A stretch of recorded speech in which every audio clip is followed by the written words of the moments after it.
Nawagan ko dun sa 5 kasamahan naming dakdak pa rin ang dakdak sa dismissal. Nakalagay doon, without dismissing, how can we issue summons if we do not have jurisdiction? Giit ni Senate President Cheese Escudero, hindi nawala ng jurisdiction ang impeachment court sa articles of impeachment kahit pa ibinalik yan sa Kamara para maresolba ang ilang issue.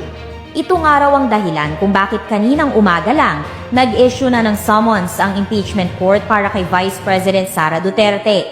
Nakapaloob dito na kailangan niyang sagutin ang mga akusasyon sa loob ng 10 araw at pumunta sa korte sa petsyang itatakda ng presiding officer. Kaya din hindi ko maset yung susunod na trial date. Dahil, una, hindi pwedeng i-bind ka ng 19th Senate, ang 20th Senate, at hindi ko alam kung kailan sila magsasubmit ng compliance. Mananatili ang articles of impeachment sa Kamara hanggat hindi nito napapatunayang hindi labag sa konstitusyon ng reklamo at hanggat makakuha ng commitment mula sa mga kongresista ng 20th Congress na ipagpapatuloy nila ang paglilitis.